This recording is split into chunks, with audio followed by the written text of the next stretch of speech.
আজ আমি চিকেন নিয়েছি। এই চিকেনটাকে হাঁড়িতে আমি নতুন পদ্ধতিতে রান্না করে দেখাবো, খুব ভালো লাগবে। আর আপনারা পুরো ভিডিওটাই দেখুন, খুব সুন্দর লাগবে।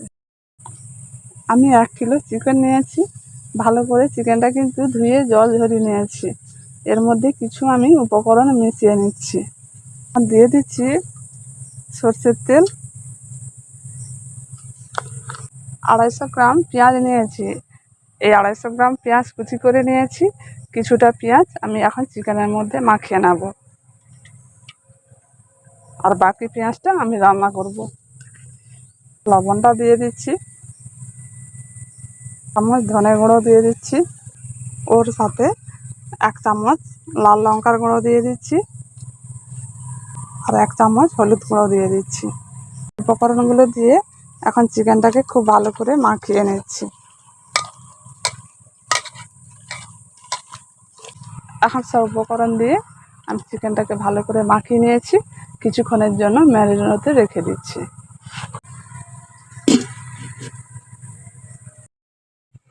এবার আমি চিকেনটাকে রান্না করে নেব।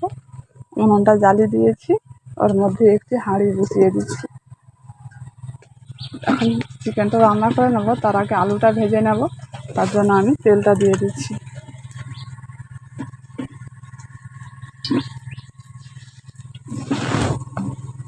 এই তেলের মধ্যে অল্প করে একটু লবণ দিয়ে দিচ্ছি, আর অল্প হলুদ গুঁড়ো দিয়ে দিচ্ছি। লবণ হলুদ দিয়ে তেলের মধ্যে মিশিয়ে নিচ্ছি।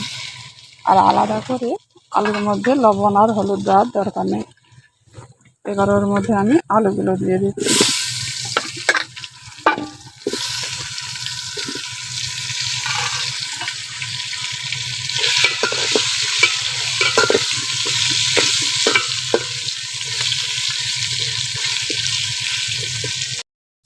এখন আলুটা ভাজা হয়ে গেছে, এবার তুলে নিচ্ছি।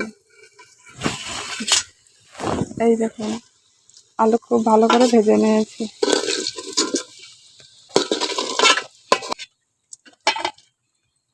তেলটা রয়েছে, ওই তেলটা দিয়ে আমি চিকেন রান্না করে নেব। ওই তেলের মধ্যে 2টো তেজপাতা দিয়ে দিচ্ছি, আর 3টে এলাচ ফাটিয়ে দিয়ে দিচ্ছি।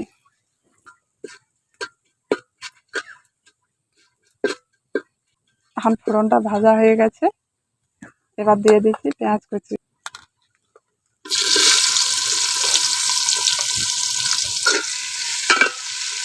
পেঁয়াজটাকে একটু বাদামি করে ভেজে নেব।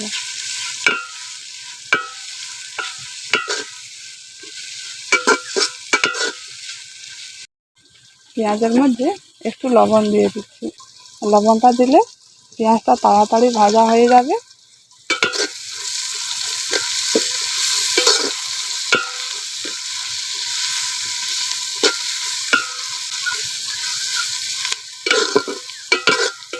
এবার এর মধ্যে দিয়ে দিচ্ছি আদা রসুন বাটা, আদা বাটা, আদা রসুন বাটা পেঁয়াজের সঙ্গে একটু ভেজে নিচ্ছি।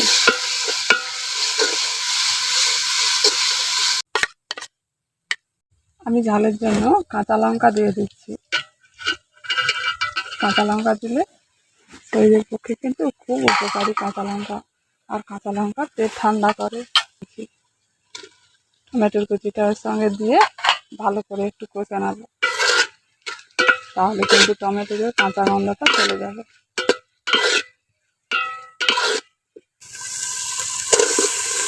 এখন টমেটোটাকে একটু ভালো করে ভেজে নিয়েছি।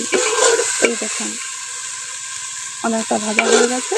একটু অল্প করে জল দিয়ে দিচ্ছি। জল দিয়ে ভালো করে মশলাগুলোকে কষে নেব।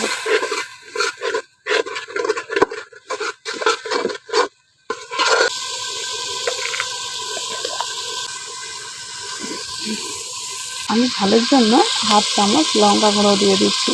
আমি আগে কাঁচা লঙ্কা বাটা দিয়েছি, তার জন্য 1/2 চামচ দিয়ে দিচ্ছি।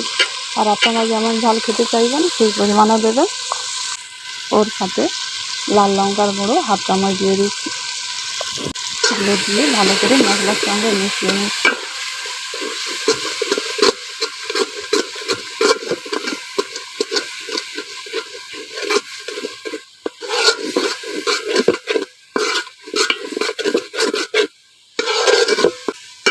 এখন মশলাটা খুব ভালোভাবে কষা হয়ে গেছে। এবার এর মধ্যে দিয়ে দিচ্ছি ম্যারিনেট করা চিকেনটা ওর মধ্যে দিয়ে ভালো করে কষে নেব।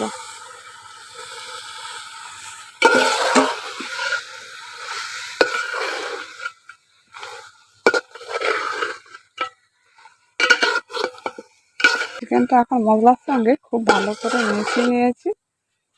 এবার এর মধ্যে একটু অল্প করে জল দিয়ে দিচ্ছি।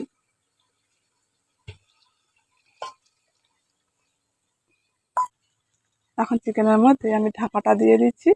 ঢাকা দিলে চিকেন থেকে আবার জল বেরোবে।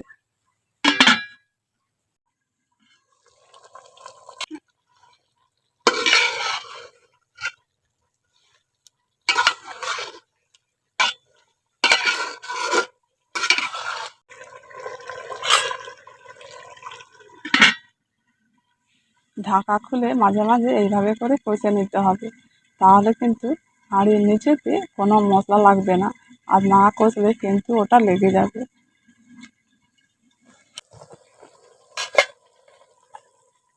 চিকেনের মধ্যে কতখানি জল বেরিয়েছে। আমি অনেকক্ষণ ধরে চিকেনটাকে ভালো করে কষে নিয়েছি। এই যে জলটা রয়েছে এটা আমি আর মারবো না। এর মধ্যে এখন আলুটা দিয়ে দিচ্ছি। আলুটা ওর সঙ্গে দিয়ে ভালো করে একটু কষে নিচ্ছি।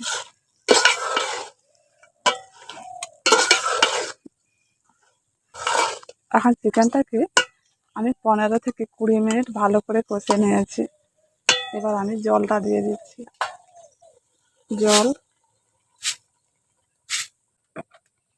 জলটা আমি 2 বাটি দিয়েছি।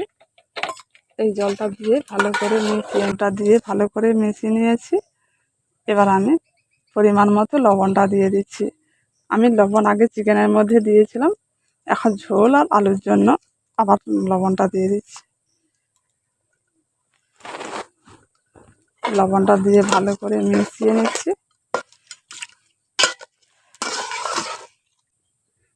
এবার ঢাকাটা দিয়ে দিচ্ছি। ঢাকাটা দিয়ে আলুগুলো সিদ্ধ হওয়া পর্যন্ত ফুটিয়ে নেব। হালকা আছে কিছুক্ষণ ফুটিয়ে নিয়েছি। এবার দেখে নিচ্ছি আলুগুলো সিদ্ধ হয়েছে কিনা। চিকেনের রঙটা কিন্তু খুব সুন্দর হয়েছে, আর আলুগুলো কিন্তু খুব সুন্দর সিদ্ধ হয়ে গেছে। এবার আমি এর মধ্যে গরম মশলা গুঁড়ো দিয়ে দিচ্ছি আর দিয়ে দিচ্ছি ধনেপাতা কুচি।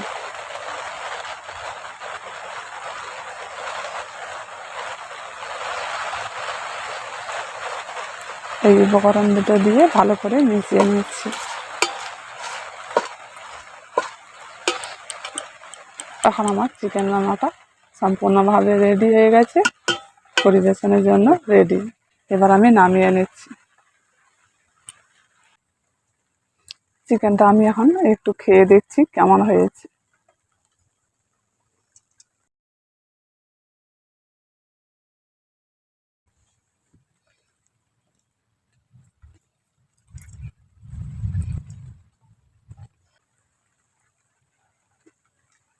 চিকেনটা দেখুন খুব সুন্দর কিন্তু সিদ্ধ হয়েছে।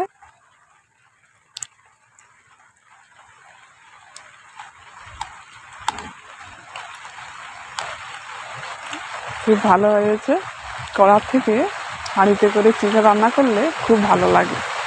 অবশ্যই আপনারা এইভাবে বানাবেন আর বানিয়ে খেয়ে দেখবেন। যদি ভালো লেগে থাকে একটি কমেন্ট করে জানাবেন।